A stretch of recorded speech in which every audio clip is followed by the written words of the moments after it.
Hi, everybody. I'm Gabe Saglie, and my latest wine column for the Montecito Journal is on bubblies from Santa Barbara and Provence, France. A few wines that are perfect for the holiday season, a great way to usher in a brand new and much better year and to send 2020 off with a nice kick in the rear. Among the labels that I'm featuring this week, Riverbench in the Santa Maria Valley in the heart of Santa Barbara wine country. That's where we find my friend and their CEO, Laura Booras. Hey there, Laura. Great to see you. Great to see you too, Gabe. How are you? You're in the kitchen, perfect place to be, because I want to talk to you about pairing sparkling wines with food here in just a second. But check this out. I've got my hands on with the Blanc de Blanc, which is one of your latest releases, right? When I try to open this without hurting anybody, we're talking, what, 90 pounds of pressure per square inch here. Blanc de Blanc, all Chardonnay, right? All Chardonnay, and actually that's one of my favorite of our sparklings. It's a little more traditional in style. It is 100% Chardonnay, and you get really pretty, love that. Nice sound, right? Good sound. You get that really pretty kind of yeasty, fruity aroma, and it's like that fresh baked bread, a little bit of triple creme brie.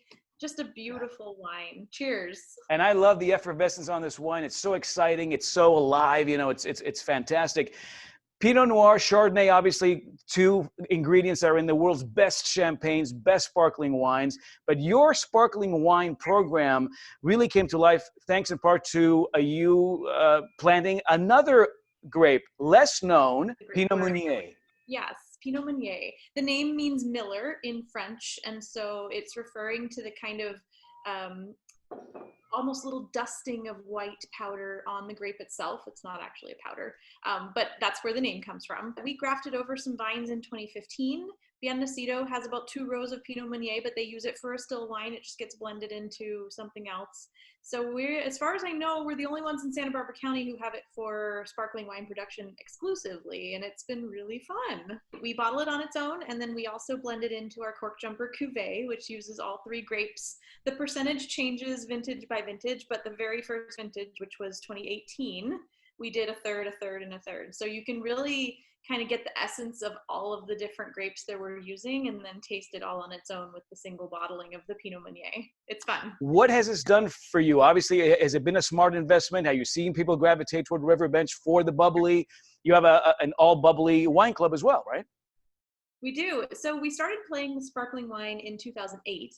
And the one you're tasting, the Blanc de Blanc, was the first one. We thought, well, if we like a one made out of Chardonnay, then we'll love it made out of Pinot Noir, and we did. So it's grown since then, and you're right. I mean, I think our goal with the sparkling program was to make something that imitated champagne, was inspired by champagne, but of course was its own animal as well, and that you could drink on a Tuesday night, because, you know, we tend to save sparkling for special occasions, and we don't necessarily have to do that. I'm excited if I get the laundry done on a Tuesday, so let's celebrate that too with some sparkling wine. Yeah, and sometimes don't want to forget about Tuesday night, Tuesday afternoon. It's okay to do, especially this time of year during the holidays. You know, we've got a little more time on our hands. Now, I know you spent some time in Paris. You went to Le Cordon Bleu. What are some of the foods that really go well with champagne? Because I think it's, you know, we love to toast with sparkling wine, but it goes way beyond that, doesn't it? Oh, absolutely. And I'm going to tell you, I'll get away from the typical French pairings and go back to my Southern roots. I'm a Carolina girl, and fried chicken and bubbly is my absolute favorite combination. It's that salty, crispy, fatty skin mixed with the really bright, lively, acidic sparkling wine, and it's a match made in heaven. I'm getting into a lot of these Irish cheeses lately, and I actually had the Pinot Meunier, I'm not even pronouncing it correctly, Pinot Meunier sparkling wine with some hunks of Dubliner cheese, which was really, really good. Do you find yourself seeing better sales for these sparkling wines this time of year? And I know that there are a lot of stats out there that last week of the year, sparkling wine surge. Are you seeing that, or are you seeing a pretty healthy appetite for this wine year-round from your wine club members and from your visitors? You know, the holiday, New Year's, and of course Valentine's Day, you know, that's another one. Those are always going to be the kind of special occasion sparkling wine holidays, I think. But yeah, it's been nice to see the growth over the years. I think people are more and more open to trying domestic sparkling wines, and champagne will always be this amazingly special thing, of course. But champagne is also very limited. It's a very small area. They can only grow so many grapes.